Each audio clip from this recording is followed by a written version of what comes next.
Chapter 33. The Prospect Brightens. The next morning Diamond's mother said to his father, "I'm not quite comfortable about that child again." "Which child, Martha?" asked Joseph. "You've got a choice now." "Well, Diamond, I mean. I'm afraid he's getting into his queer ways again. He's been at his old trick of walking in his sleep. I saw him run up the stair in the middle of the night." "Didn't you go after him, wife?" "Of course I did, and found him fast asleep in his bed. It's because he's had so little meat for the last 6 weeks, I'm afraid." "It may be that. I'm very sorry. But if it don't please God to send us enough, what am I to do, wife?" "You can't help it, I know, my dear good man," returned Martha. "And after all, I don't know. I don't see why he shouldn't get on as well as the rest of us. There I'm nursing baby all this time, and I get along pretty well. I'm sure, to hear the little man singing, you wouldn't think there was much amiss with him." For at that moment Diamond was singing like a lark in the clouds. He had the new baby in his arms while his mother was dressing herself. Joseph was sitting at his breakfast, a little weak tea, dry bread, and very dubious butter, which Nanny had set for him and which he was enjoying because he was hungry. He had groomed both horses and had got old Diamond harnessed, ready to put to. "Think of a fat angel, Dulcimer," said Diamond. The baby had not been christened yet, but Diamond, in reading his Bible, had come upon the word Dulcimer, and thought it so pretty that ever after he called his sister Dulcimer. "Think of a red fat angel, Dulcimer," he repeated. "For Ruby's an angel of a horse, Dulcimer. He sprained his ankle and got fat on purpose." "What purpose, Diamond?" asked his father. "Ah, that I can't tell. I suppose to look handsome when his master comes," answered Diamond. "What do you think, Dulcimer? It must be for some good, for Ruby's an angel." "I wish I were rid of him anyhow," said his father, "for he weighs heavy on my mind." "No wonder, father. He's so fat," said Diamond. "But you needn't be afraid, for everybody says he's in better condition than when you had him." "Yes, but he may be as thin as a tin horse before his owner comes. It was too bad to leave him on my hands this way." "Perhaps he couldn't help it," suggested Diamond. "I dare say he has some good reason for it." "So I should have said," returned his father, "if he had not driven such a hard bargain with me at first." "But we don't know what may come of it yet, husband," said his wife. "Mr. Raymond may give a little to boot, seeing you've had more of the bargain than you wanted to reckon upon." "I'm afraid not. He's a hard man," said Joseph, as he rose and went to get his cab out. Diamond resumed his singing. For some time he carolled snatches of everything or anything, but at last it settled down into something like what follows. I cannot tell where or how he got it. "Where did you come from, baby dear? Out of the everywhere into here. Where did you get your eyes so blue? Out of the sky as I came through. What makes the light in them sparkle and spin? Some of the starry spikes left in. Where did you get that little tear? I found it waiting when I got here. What makes your forehead so smooth and high? A soft hand stroked it as I went by. What makes your cheek like a warm white rose? I saw something better than anyone knows. Whence that 3-cornered smile of bliss? 3 angels gave me at once a kiss. Where did you get those arms and hands? Love made itself into hooks and bands. Feet, whence did you come, you darling things? From the same box as the cherub's wings. How did they all just come to be you? God thought about me, and so I grew. But how did you come to us, you dear? God thought about you, and so I am here." "You never made that song, Diamond," said his mother. "No, mother, I wish I had. No, I don't. That would be to take it from somebody else. But it's mine for all that." "What makes it yours?" "I love it so." "Does loving a thing make it yours?" "I think so, mother. At least, more than anything else can. If I didn't love baby, which couldn't be, you know, she wouldn't be mine a bit. But I do love baby, and baby is my very own Dulcimer." "The baby's mine, Diamond." "That makes her the more mine, mother." "How do you make that out?" "Because you're mine, mother." "Is that because you love me?" "Yes, just because. Love makes the only minus, said Diamond. When his father came home to have his dinner and change Diamond for Ruby, they saw him look very sad, and he told them he had not had a fare worth mentioning the whole morning. "We shall all have to go to the workhouse, wife," he said. "It would be better to go to the back of the north wind," said Diamond dreamily, not intending to say it aloud. "So it would," answered his father. "But how are we to get there, Diamond?" "We must wait till we're taken," returned Diamond. Before his father could speak again, a knock came to the door, and in walked Mr. Raymond with a smile on his face. Joseph got up and received him respectfully, but not very cordially. Martha set a chair for him, but he would not sit down. "You are not very glad to see me," he said to Joseph. "You don't want to part with the old horse." "Indeed, sir, you are mistaken there. What with anxiety about him and bad luck, I've wished I were rid of him 1,000 times. It was only to be for 3 months, and here it's 8 or 9. "I'm sorry to hear such a statement," said Mr. Raymond. "Hasn't he been of service to you?" "Not much, not with his lameness." "Ah," said Mr. Raymond hastily, "you've been laming him, have you? That accounts for it. I see. It wasn't my fault, and he's all right now. I don't know how it happened, but—" "He did it on purpose," said Diamond. "He put his foot on a stone just to twist his ankle." "How do you know that, Diamond?" said his father, turning to him. "I never said so, for I could not think how it came." "I heard it in the stable," answered Diamond. "Let's have a look at him," said Mr. Raymond. "If you'll step into the yard," said Joseph, "I'll bring him out." They went, and Joseph, having first taken off his harness, walked Ruby into the middle of the yard. "Why," said Mr. Raymond, "you've not been using him well." "I don't know what you mean by that, sir. I didn't expect to hear that from you. He's sound in wind and limb, as sound as a barrel. And as big, you might add. Why, he's fat as a pig. You don't call that good usage?" Joseph was too angry to make any answer. "You've not worked him enough, I say. That's not making a good use of him. That's not doing as you'd be done by." "I shouldn't be sorry if I was served the same, sir." "He's too fat, I say."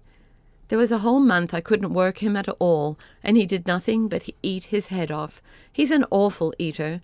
I've taken the best part of 6 hours a day out of him since, but I'm always afraid of his coming to grief again, and so I couldn't make the most even of that. I declare to you, sir, when he's between the shafts, I sit on the box as miserable as if I'd stolen him. He looks all the time as if he was a bottling up of complaints to make of me the minute he set eyes on you again. There, look at him now, squinting round at me with one eye. I declare to you, on my word, I haven't laid the whip on him more than 3 times. "I'm glad to hear it. He never did want the whip." "I didn't say that, sir. If ever a horse wanted the whip, he do. He's brought me to beggary almost with his snail's pace. I'm very glad you've come to rid me of him." "I don't know that," said Mr. Raymond. "Suppose I were to ask you to buy him off me, cheap?" "I wouldn't have him in a present, sir. I don't like him, and I wouldn't drive a horse that I didn't like. No, not for gold. It can't come to good when there's no love between 'em. Just bring out your own horse, and let me see what sort of a pair they'd make." Joseph laughed rather bitterly as he went to fetch Diamond. When the two were placed side by side, Mr. Raymond could hardly keep his countenance but from a mingling of feelings. Beside the great red round-barrel Ruby, all body and no legs, Diamond looked like a clothes horse with a skin thrown over it. There was hardly a spot of him where you could not descry some sign of a bone underneath. Gaunt and grim and weary he stood, kissing his master and heeding no one else. "You haven't been using him well," said Mr. Raymond. "I must say," returned Joseph, throwing an arm round his horse's neck, "that the remark had better have been spared, sir. The horse is worth 3 of the other now." "I don't think so. I think they make a very nice pair. If the one's too fat, the other's too lean, so that's all right. And if you won't buy my Ruby, I must buy your Diamond." "Thank you, sir," said Joseph in a tone implying anything but thanks. "You don't seem to like the proposal," said Mr. Raymond. "I don't," returned Joseph. "I wouldn't part with my Diamond for his skin as full of nuggets as it is of bones." "Who said anything about parting with him?" "You did now, sir." "No, I didn't. I only spoke of buying him to make a pair with Ruby. We could pair Ruby and patch Diamond a bit. And for height, they are as near a match as I care about. Of course, you would be the coachman, if only you would consent to be reconciled to Ruby." Joseph stood bewildered, unable to answer. "I've bought a small place in Kent," continued Mr. Raymond, "and I must have a pair to my carriage, for the roads are hilly thereabouts. I don't want to make a show with a pair of high-steppers. I think these will just do. Suppose for the week or two you set yourself to take Ruby down and bring Diamond up. If we could only lay a pipe from Ruby's sides into Diamond's, it would be the work of the moment, but I fear that wouldn't answer." A strong inclination to laugh intruded upon Joseph's inclination to cry, and made speech still harder than before. "I beg your pardon, sir," he said at length. "I've been so miserable, and for so long, that I never thought you was only a chaffing of me when you said I hadn't used the horses well. I did grumble at you, sir, many's the time in my trouble, but whenever I said anything, my little Diamond would look at me with a smile, as much as to say, 'I know him better than you, father,' and upon my word I always thought the boy must be right. Will you sell me old Diamond, then?" "I will, sir, on one condition, that if ever you want to part with him or me, you give me the option of buying him. I could not part with him, sir. As to who calls him his, that's nothing, for as Diamond says, it's only loving a thing that can make it yours, and I do love old Diamond, sir, dearly. Well, there's a cheque for £20 which I wrote to offer you for him in case I should find you had done the handsome thing by Ruby. Will that be enough?" "It's too much, sir. His body ain't worth it, shoes and all. It's only his heart, sir, that's worth millions, but his heart will be mine all the same, so it's too much, sir." "I don't think so. It won't be, at least, by the time we've got him fed up again. You take it and welcome. Just go on with your cabbing for another month, only take it out of Ruby and let Diamond rest, and by that time I shall be ready for you to go down into the country." "Thank you, sir, thank you. Diamond set you down for a friend, sir, the moment he saw you. I do believe that child of mine knows more than other people." "I think so too," said Mr. Raymond as he walked away. He had meant to test Joseph when he made the bargain about Ruby, but had no intention of so greatly prolonging the trial. He had been taken ill in Switzerland, and had been quite unable to return sooner. He went away now highly gratified at finding that he had stood the test and was a true man. Joseph rushed in to his wife, who had been standing at the window anxiously waiting the result of the long colloquy. When she heard that the horses were to go together in double harness, she burst forth into an immoderate fit of laughter. Diamond came up with the baby in his arms and made big, anxious eyes at her, saying, "What is the matter with you, mother dear? Do cry a little. It will do you good. When father takes ever so small a drop of spirits, he puts water to it." "You silly darling," said his mother.